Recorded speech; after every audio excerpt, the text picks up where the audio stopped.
Olá, bom dia, sejam todos bem-vindos à nossa Escola Bíblica Dominical do dia 18 de outubro de 2020. Deixa eu colocar a câmera aqui. Ok, acho que assim fica melhor, né? Muito bem, deixa eu aumentar aqui um pouco. Isso.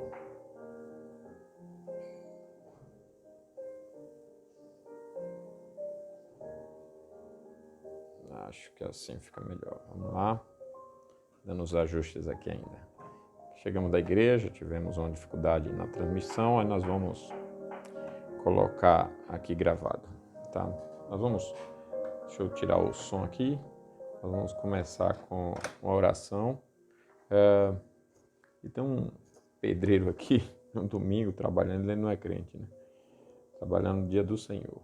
Então, nós vamos ficar ouvindo aí umas marteladas. O escritório fica bem do lado de onde estão construindo uma casa. Nós vamos começar com o estudo, começar com a oração. O estudo é o quinto mandamento, continuação do estudo do quinto mandamento, segunda parte da lei de Deus, portanto os 6 mandamentos seguintes, nós já estudamos os primeiros 4, que tratam das responsabilidades do homem com o seu próximo. Nós estamos utilizando o Catecismo Maior de Westminster para o estudo e usando como livro-texto o Catecismo Maior comentado por Johannes Gerhardus Voss. Nós vamos começar aqui rapidamente, continuando aí nosso estudo de hoje, falando dos pecados dos superiores e iguais. Superiores e iguais. Opa. Isso, acho que assim ficou melhor, né? Isso aí. Vamos lá então, começar com a oração. Depois a gente segue com o estudo. Santo Deus, pedimos a tua bênção neste momento, para que o Senhor nos auxilie no estudo e te agradecemos, ó Pai, pelo dia, por podermos já buscar o Senhor, cada um na sua realidade. Já tivemos o culto da manhã, teremos a noite. Muito obrigado por todas as bênçãos em Jesus, por renovarmos a nossa fé nele e estarmos sendo ensinados pelo Senhor sobre a genuína fé cristã. Pedimos agora o auxílio do Teu Espírito, em nome de Jesus. Amém. As responsabilidades do homem com o seu próximo. 4 primeiros mandamentos tratam da nossa relação com Deus. Agora nós veremos os mandamentos que tratam da nossa relação com o próximo. Vamos ver se os slides vão passar aqui tranquilamente. Isso, peraí, deixa eu só voltar aqui. A pergunta é 130 a 132. E a 130 diz: quais são os pecados dos superiores? Além da negligência, dos deveres que lhes são exigidos, são a ambição incontrolável, a busca desordenada da própria glória, repouso, proveito ou prazer, a exigência de coisas ilícitas ou fora do alcance dos inferiores poderem realizar, aconselhando, encorajando ou favorecendo-os naquilo que é mal, dissuadindo, desanimando ou reprovando-os naquilo que é bom, corrigindo-os indevidamente, expondo-os descuidosamente ao dano, à tentação e ao perigo, provocando-os à ira ou de alguma forma desonrando-se a si mesmos ou diminuindo a sua autoridade por um comportamento injusto, indiscreto, rigoroso ou negligente. Vamos ver aí os textos que fundamentam essa resposta. Eu vou trazer então a câmera para aqui. Agora fica difícil. Vou colocar aqui embaixo, depois eu subo. Muito bem. Isso é para deixar, para que você possa acompanhar aí o texto bíblico com aquela numeração ali, que é parte das respostas, né? Então, sobre a primeira parte, que fala da negligência dos deveres, Êxodo 34, 2 e 4, que diz: e prepara-te para amanhã, para que subas pela manhã ao monte Sinai, e ali te apresentes a mim no cimo do monte. Lavrou, pois, Moisés 2 tábuas de pedra, como as primeiras, e, levantando-se pela manhã de madrugada, subiu ao monte Sinai, como o Senhor lhe ordenara, levando nas mãos as 2 tábuas de pedra. Filipenses 2:21, pois todos eles buscam o que é próprio, seu próprio, não o que é de Cristo Jesus. João 5:4, esperando que se movesse a água, porquanto um anjo descia em certo tempo, agitando-a, e o primeiro que entrava no tanque, uma vez agitada a água, sarava de qualquer doença que tivesse. João 7:18, quem fala por si mesmo está procurando a sua própria glória, mas o que procura a glória de quem o enviou, esse é verdadeiro e nele não há injustiça. Que é parte da pergunta que fala uma busca desordenada da própria glória. 4, que fala agora de repouso, proveito e prazer. Busca desordenada por repouso, proveito e prazer. Isaías 56, 10 e 11. Os seus atalaias são cegos, nada sabem. Todos são cães mudos, não podem ladrar. Sonhadores preguiçosos, gostam de dormir. Tais cães são gulosos, nunca se fartam. São pastores que nada compreendem, e todos se tornam para o seu caminho, cada um para a sua ganância, todos sem exceção. Daniel 17:17. Tampouco para si multiplicará mulheres, para que o seu coração se não desvie, nem multiplicará muito para si prata ou ouro. 5, que fala da exigência de coisas ilícitas. Atos 4:18, chamando-os, ordenaram-lhes que absolutamente não falassem, nem ensinassem em nome de Jesus. Isso é ilícito. Nenhuma autoridade pode nos dar uma ordem dessa. Daniel 3:4-6. Nisto o arauto apregoava em alta voz: ordena-se a vós outros, ó povos, nações e homens de todas as línguas, no momento em que ouvirdes o som da trombeta, do pífaro e da harpa, da cítara e do saltério, da gaita de foles e de toda sorte de música, vos prostrareis e adorareis a imagem de ouro que o rei Nabucodonosor levantou. Qualquer que se não prostrar e não a adorar, será no mesmo instante lançado na fornalha de fogo ardente.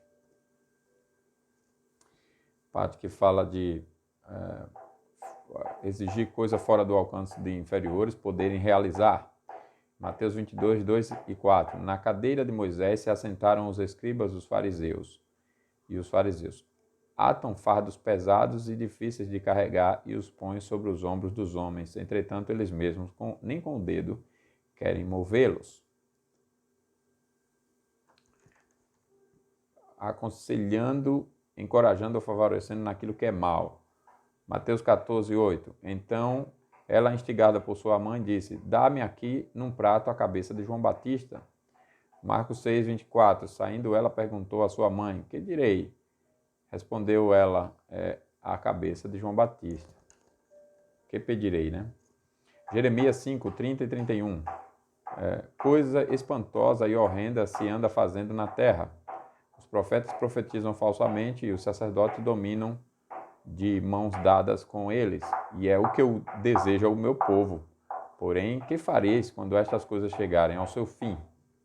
Você vê aqui que os sacerdotes e os profetas agiam injustamente e o povo ainda aceitava essa injustiça. Às vezes é assim nas igrejas falsas, né?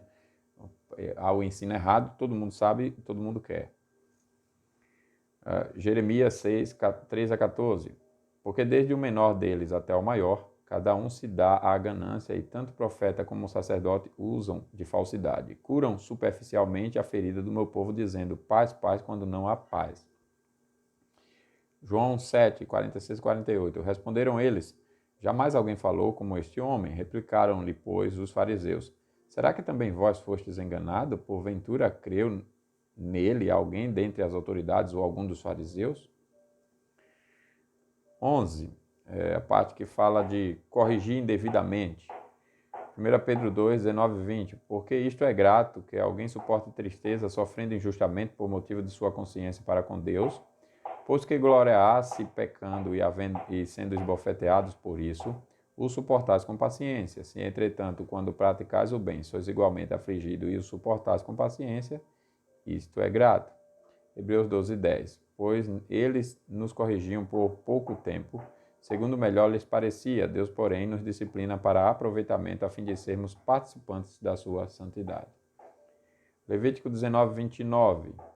Falando da exposição descuidosa ao dano, à tentação e ao perigo. Levítico 19, 29 e Isaías 58, 7. Diz assim: não contaminarás a tua filha, fazendo-a prostituir-se, para que a terra não se prostitua, nem se encha de maldade.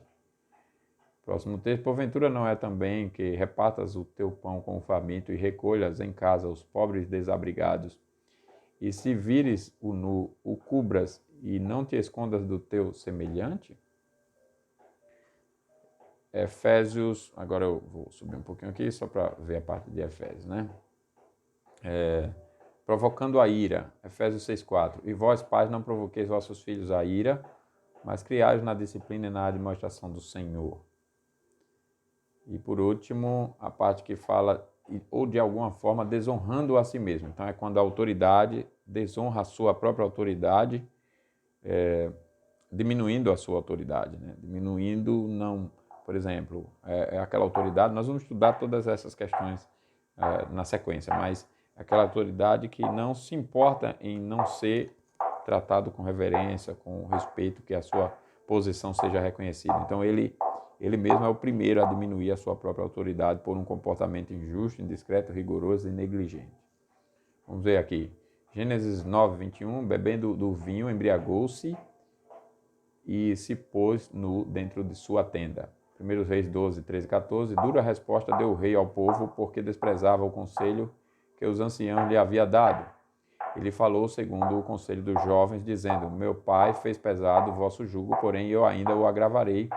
Meu pai vos castigou com açoites, eu, porém, vos castigarei com escorpiões. Eita, esse barulho vai incomodar bastante, hein? Vamos ver aqui. Tem alguns erros, irmãos. Eu fui fazer a correção e na hora que eu transferi ainda vieram alguns erros do recurso que eu usei de digitação, né? Vamos ver aqui.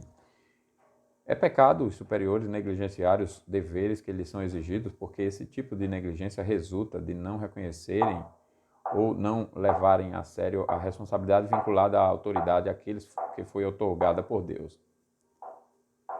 Exercitar a autoridade sem reconhecer e aceitar a responsabilidade correspondente é agir de modo irresponsável e é sempre pecado.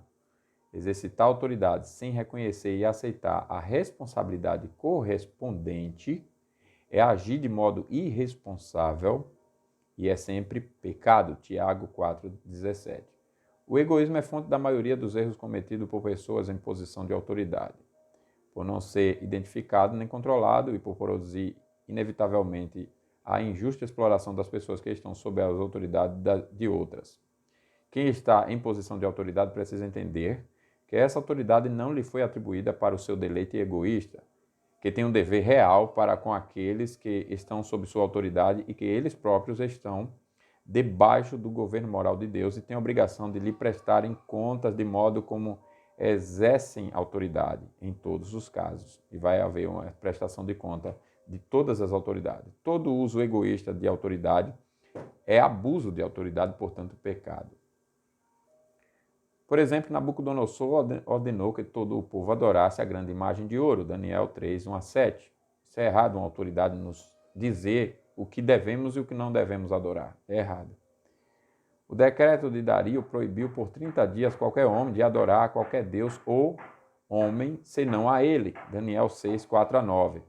Amazias ordenou que Amós não profetizasse em Betel, Amós 7, 10 a 13. Zedequias proibiu Jeremias de profetizar em nome do Senhor, Jeremias 32, 1 a 5.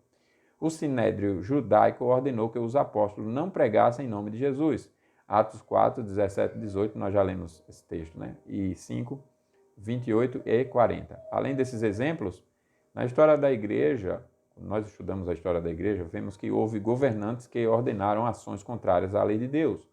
Os imperadores romanos que perseguiam os primeiros cristãos e exigiram-lhes que prestassem honra divina à imagem do imperador, etc.